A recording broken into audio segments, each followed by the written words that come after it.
అవంతి శ్రీనివాస్ గారు వైఎస్ఆర్ కాంగ్రెస్ పార్టీకి రాజీనామా చేశాడు. రాజీనామా చేసి ఈరోజు ప్రెస్ మీట్ పెట్టేసి కొన్ని విషయాన్ని బయటపెట్టాడు. కొన్ని ఆసక్తికరమైన విషయాలను కూడా బయటపెట్టాడు. అందులో ముఖ్యంగా చూసుకుంటే జగన్మోహన్ రెడ్డి ముఖ్యమంత్రి అయిన తర్వాత ఆయన ఒక రాజులాగా ఫీల్ అయిపోతున్నాడు. రాచరికపు వ్యవస్థను అమలు చేశాడు. కేవలం ఆయన చుట్టూ ఉన్నటువంటి కొంతమందికి మాత్రమే ఆయన అపాయింట్మెంట్లు ఇచ్చేవాళ్ళు. చివరకు మేము మంత్రులమైనప్పటికీ కూడా మాకు ఎప్పుడు అపాయింట్మెంట్ ఇవ్వలేదు. జగన్ రాచరికపు వ్యవస్థ పిచ్చి ఎంత పరాకాష్ఠకు చేరిందంటే అప్పట్లో సినిమా హీరోలు అయినటువంటి చిరంజీవి గారు, మహేష్ బాబు గారు వీళ్ళందరూ కూడా వస్తున్నారని తెలిసి కావాలని ఉద్దేశంతో ఆయన కార్లని ప్యాలెస్ బయటనే ఆపించి అక్కడి నుంచి దాదాపు నడిపించుకుంటూ తీసుకురొచ్చారు. నాకు నిజంగా చాలా బాధేసింది. ఎందుకంటే మెగాస్టార్ చిరంజీవి గారు కూడా 2009లో రాజకీయ ప్రవేశం చేశాను. ఆయన ద్వారా నేను రాజకీయాల్లోకి వచ్చాను. నాకు అత్యంత ఇష్టమైనటువంటి వ్యక్తి మెగాస్టార్ చిరంజీవి గారు. ఆ తర్వాత రాజకీయ సమీకరణాల వల్ల కొన్ని విషయాల వల్ల నేను పార్టీ మారితే మారి ఉండొచ్చు, కానీ నేను ఎప్పుడూ కూడా చిరంజీవి గారి మీద విమర్శలు చేయలేదు.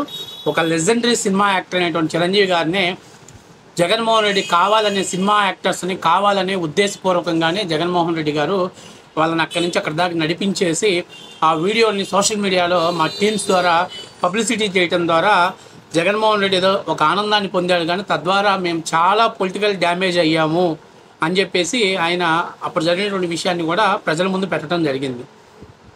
నిజంగా వాస్తవానికి జగన్మోహన్ రెడ్డి ఏ రాజకీయ పార్టీలకైనా కానీ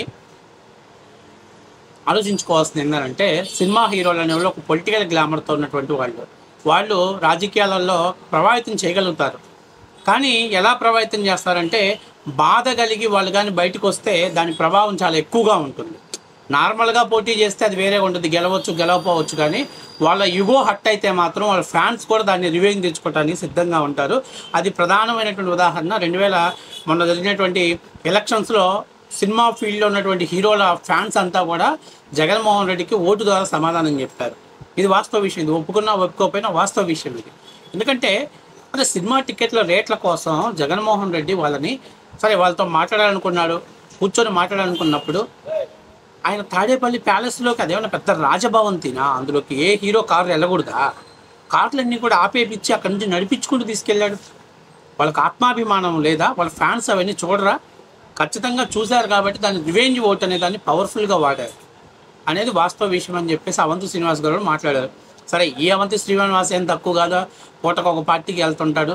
2009లో ప్రజారాజ్యంలో ఉన్నారు, 14లో టీడీపీలో ఉన్నారు, తర్వాత 2019లో వైఎస్ఆర్సీపీ పార్టీలోకి వెళ్ళారు. ఆ పార్టీలోకి వెళ్ళాక ఆయన ఏదో కొన్ని ఆడియో కాల్స్ అనేవి బయటకు వచ్చేసాయి, వీడియో కాల్స్ బయటకు వచ్చేసాయి.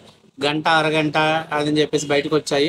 తర్వాత కూడా 1-2 ఆడియో కాల్స్ వచ్చాయి. కానీ సరే అవి వ్యక్తిగతంగా తీసి పక్కన పెట్టేస్తే వాస్తవానికి అవంతి శ్రీనివాస్ లాంటి వ్యక్తే కాకుండా మన ధర్మాన ప్రసాద్ గారు కూడా పార్టీకి రాజీనామా చేశారు. గతంలో వైఎస్ఆర్ కాంగ్రెస్ పార్టీ 2 సార్లు కూడా ఎమ్మెల్యేలు ఎంపీ అభ్యర్థుల లిస్టు ప్రకటించడంలో అప్పుడు నందిగామ సురేష్, ధర్మాన ప్రసాద్ గారు ఇద్దరు మాత్రమే ఆ లిస్టుని అనౌన్స్ చేయడం జరిగింది. వైఎస్ఆర్ కాంగ్రెస్ పార్టీకి సెంటిమెంట్గా భావించాడు కాబట్టి జగన్మోహన్ రెడ్డి వాళ్ళకి అవకాశం ఇచ్చాడు 3 సార్లు, 14, 19, 24 3 సార్లు కూడా. అయితే అదే సెంటిమెంటు 2024 వచ్చారు పనిచేయకపోవచ్చు.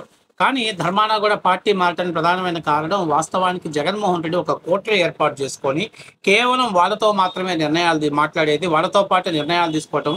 మంత్రులు అలాగే క్యాబినెట్ ర్యాంక్ ఉన్న వాళ్ళందరూ కూడా ఉత్సవ విగ్రహాలుగా మిగిలిపోయారు వైఎస్ఆర్సీపీ పార్టీలు. ఇలా అది తారాస్థాయికి వెళ్ళింది. సరే చెప్పి చూద్దామని అనుకున్నారు, కానీ అప్పట్లో 151 సీట్లు వచ్చినాయి. అవి నా గుండానే వచ్చాయి. నేను పాదయాత్ర చేశాను కాబట్టే వచ్చాయి, నేను ప్రజల్లో ఉన్నాను కాబట్టే వచ్చాయి, నా నవరత్నాలకే ఓట్లు వచ్చాయని అంటున్నారు. కానీ ప్రతి 175 నియోజకవర్గాల్లో నేను పోటీ చేయను. సరే, నా హామీలు వెళ్తే వెళ్ళండొచ్చు, కానీ ప్రతి నియోజకవర్గంలో ఉన్న ప్రజాప్రతినిధి స్ట్రాంగ్గా ఉండాలి, వాళ్ళతో మాట్లాడాలి, వాళ్ళకే మనకి కమ్యూనికేషన్ గ్యాప్ రాకూడదు అనేటువంటి ఆలోచన జగన్మోహన్ రెడ్డి చేయలేదు. అది పార్టీలో చాలా పెద్ద మిస్టేక్ జరిగింది. పార్టీ ఓడిపోవచ్చు, కానీ ఇలా వైఎస్ఆర్సీపీ పార్టీలో ఈ పార్టీలు మారే వాళ్ళంతా కూడా వీళ్ళకేమి వ్యక్తిగత క్రెడిబిలిటీ ఏం లేదు.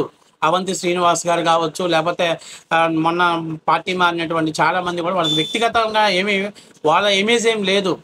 వాళ్ళు ఏ పార్టీ తరఫున పోటీ చేసినా గెలిపోవడానికి ప్రభావితం చేసేంత స్థాయిలో అక్కడ ఎవరు లేరు. కానీ ఎందుకు మారుతున్నారంటే ఈ కమ్యూనికేషన్ గ్యాప్ దెబ్బతినింది కాబట్టి వాళ్ళు తప్పనిసరి పరిస్థితుల్లో ఏదో ఒక రాజకీయ పార్టీ పక్షాన్ని చేరాలి, జగన్మోహన్ రెడ్డికి కోసం మన ఆస్తులు ఎందుకు సాక్రిఫైస్ చేయాలి, అంతేకాకుండా గతంలో జగన్మోహన్ రెడ్డి అధికారంలోకి వచ్చాక తెలుగుదేశం పార్టీ అభ్యర్థులను, జనసేన అభ్యర్థులను పెద్ద ఎత్తున టార్గెట్ చేశాడు. ఆ టార్గెట్లో మనం ఎందుకు బలవ్వాలి, కూటమి చేసే టార్గెట్లో మనం ఎందుకు బలవ్వాలనే ఉద్దేశంతో ఎవరికి వాళ్ళు ఒక రాజకీయాల్లో విరమించుకోవటమా, లేకపోతే రాజీనామా చేసి సైలెంట్గా పక్క పార్టీలో చేరటమా నిర్ణయాలు తీసుకోవడానికి కూడా ప్రధానమైన కారణం ఇది.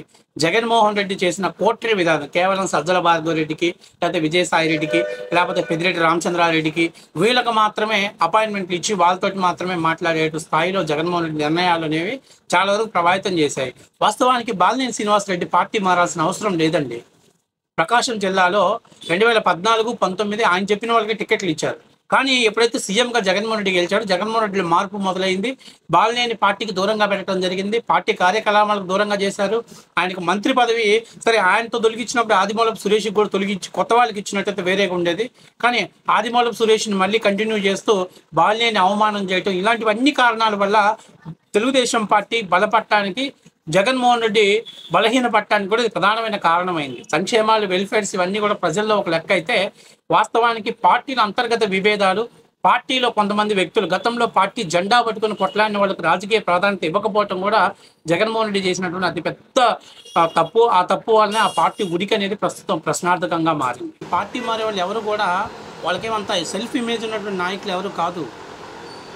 మరి అలాంటి వాళ్ళు జగన్మోహన్ రెడ్డిని చీకొడుతున్నారంటే అంతర్గతంగా పార్టీలు ఎక్కడ ఇబ్బంది జరిగిందో ఒకసారి అర్థం చేసుకోవాలి.